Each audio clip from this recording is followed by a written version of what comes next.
जय श्री कृष्णा। राधे राधे। हमारे सनातन धर्म में अमावस्या तिथि का अत्यंत विशेष महत्व माना गया है। प्रत्येक माह में एक बार अमावस्या आती है और इस दिन पितरों की आत्मा की शांति के लिए तर्पण, दान और स्नान का विशेष विधान बताया गया है। मान्यता है कि अमावस्या के दिन पवित्र नदियों में स्नान करने से समस्त पापों का नाश होता है और पितरों का आशीर्वाद प्राप्त होता है। तो स्नान करने के बाद भगवान सूर्यदेव को अर्घ्य अर्पित किया जाता है और अपने पूर्वजों का श्रद्धा भाव से तर्पण किया जाता है। धार्मिक मान्यताओं के अनुसार अमावस्या के दिन विवाहित महिलाएं अपनी पति की लंबी आयु, सुख और सौभाग्य के लिए व्रत रखती है। तो आइए श्रद्धा और भक्ति भाव के साथ सुनते हैं अमावस्या व्रत की पावन कथा। प्राचीन समय की बात है, एक नगर में एक अत्यंत गरीब ब्राह्मण अपने परिवार के साथ रहता था। उसके परिवार में उसकी पत्नी और एक सुंदर कन्या थी। समय बीतने के साथ साथ उनकी पुत्री धीरे धीरे बड़ी होने लगी। वह कन्या अत्यंत सुंदर, सुशील, संस्कारी और गुणवान थी। उसके व्यवहार और सेवा भाव से हर कोई प्रसन्न रहता था, लेकिन निर्धनता के कारण ब्राह्मण अपनी पुत्री का विवाह नहीं कर पा रहा था। यही चिंता उसे दिन रात सताती रहती थी। तो एक दिन उस ब्राह्मण के घर एक तेजस्वी साधु महाराज पधारे। तो ब्राह्मण परिवार ने श्रद्धा भाव से उनकी सेवा की। वह कन्या भी अत्यंत विनम्रता और आदर के साथ साधु महाराज की सेवा करने लगी। कन्या का सेवा भाव देखकर साधु महाराज बहुत ही प्रसन्न हुए। उन्होंने कन्या को लंबी आयु का आशीर्वाद दिया, लेकिन तभी साधु महाराज कुछ देर के लिए गंभीर हो गए और बोले, इस कन्या के हाथों में विवाह योग की रेखा दिखाई नहीं दे रही है। तो साधु की यह बात सुनते ही ब्राह्मण और उसकी पत्नी अत्यंत दुखी हो गए। दोनों हाथ जोड़कर साधु महाराज से बोले कि हे महाराज, कृपया करके ऐसा उपाय बताइए जिससे हमारी पुत्री के जीवन का यह दोष दूर हो जाए और इसका विवाह संपन्न हो सके। तो साधु महाराज कुछ देर तक ध्यान मगन रहे, फिर अपनी दिव्य दृष्टि से विचार करके बोले कि यहाँ से कुछ दूरी पर एक गांव में सोना नाम की एक धोबिन रहती है। वह बहुत ही पतिव्रता, धर्मपरायण और सदाचारी स्त्री है। उसके पति के प्रति उसकी निष्ठा और सेवा कारण उसमें अद्भुत तेज है।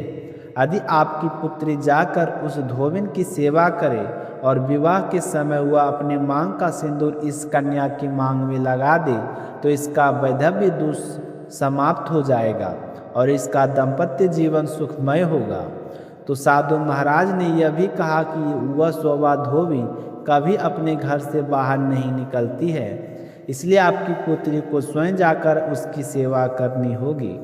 तो साधु महाराज की बात सुनकर ब्राह्मणी ने अपनी पुत्री को सारी बात समझाई और अगले ही दिन से वह कन्या सुबह काल अंधेरा रहते ही उठ जाती और चुपचाप सोमा धोबिन के घर पहुंच जाती। वहां जाकर वह पूरे घर की साफ सफाई करती, बर्तन धोती, आंगन लिपती और सारे काम समाप्त करके बिना किसी को बताए वापस अपने घर लौटाती थी। तो कई दिनों तक ऐसा ही चलता रहा। एक दिन सोमा धोबिन ने अपनी बहू से कहा कि तुम तो सुबह जल्दी उठकर सारे काम, घर का काम कर देती हो, मुझे पता भी नहीं चलता। तब उसकी बहू आश्चर्य से बोली कि माँ जी, मैंने तो सोचा था कि आप स्वयं सुबह उठकर सारे काम कर लेते हैं, मैं तो देर से उठती हूँ। तो यह बात सुनकर दोनों सास बहू को बड़ा आश्चर्य हुआ। उन्होंने निश्चय किया कि आज पता लगाएंगे कि आखिर कौन है जो सुबह रोज घर आकर सारा काम कर जाता है। तो अगले ही दिन दोनों छिपकर देखने लगे। तभी उन्होंने देखा कि एक कन्या मुंह ढके हुए अंधेरे में घर के भीतर आई और चुपचाप सारे काम करने लगी। काम समाप्त करके जैसे हुआ जाने लगी, तभी सोना धोबिन ने उसका हाथ पकड़ लिया और उसके चरणों में गिरकर बोली, बेटी तुम कौन हो और रोज छुपकर मेरे घर की सेवा क्यों करती हो? तब उस कन्या ने विनम्रता से साधु महाराज द्वारा कही गई सारी बात सोमाधोबिन को बता दी। तो कन्या की बात सुनकर सोमाधोबिन का हृदय द्रवित हो उठा। वह स्वयं एक पतिव्रता और धर्मनिष्ठ स्त्री थी, इसलिए उसने कन्या की सहायता करने का निश्चय कर लिया। कुछ समय बाद कन्या के विवाह का शुभ दिन आ गया। उसी दिन सोमाधोबिन अपने घर से उस कन्या के घर जाने लगी। उस समय उसका पति थोड़ा अस्वस्थ था, तो जाते समय उसने अपनी बहू से कहा कि जब तक मैं लौटकर ना आ जाऊं, तुम घर का ध्यान रखना। तो सोमाधोबिन विवाह स्थल पर पहुंची और उसने अपनी मांग का सिंदूर निकालकर उस कन्या की मांग में भर दिया। तो जैसे उसने ऐसा किया, उसी क्षण उसके पति ने घर पर प्राण त्याग दिए। तो सोमाधोबिन को अपने पतिव्रत धर्म के प्रभाव से इस घटना का आभास हो गया। वह तुरंत वहाँ से निकल पड़ी।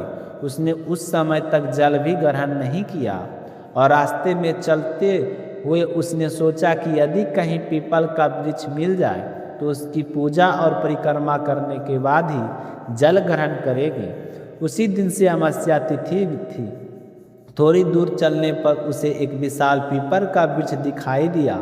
उसने श्रद्धा भाव से उस पीपल वृक्ष की पूजा की और पूरे मन से उसकी 108 बार परिक्रमा की। परिक्रमा पूर्ण करने के बाद उसने भगवान से अपने पति के जीवन की प्रार्थना की और फिर जल ग्रहण किया। तो जैसे उसने जल ग्रहण किया, उसी क्षण उसके पति के मृत शरीर से पुनः प्राण लौट आए और उसका पति फिर से जीवित हो उठा। यह देखकर सभी लोग आश्चर्यचकित रह गए। तभी से ऐसी मान्यता है कि जो भी श्रद्धा और विश्वास के साथ अमावस्या का व्रत करता है तथा पीपल के वृक्ष की 108 बार परिक्रमा करता है, उसके जीवन की सभी विपत्तियां दूर हो जाती है। भगवान उसकी हर मनोकामनाएं को पूर्ण करते हैं और उसे सुख सौभाग्य तथा समृद्धि का आशीर्वाद प्राप्त होता है। उम्मीद है कि आपको अमावस्या व्रत की यह पावन कथा पसंद आई होगी। तो मीनू भक्ति चैनल को अभी तक सब्सक्राइब नहीं किए हैं तो चैनल को सब्सक्राइब जरूर कर लीजिए, ताकि आने वाली हर एक कथा का वीडियो आप लोगों को सबसे पहले मिल सके। धन्यवाद।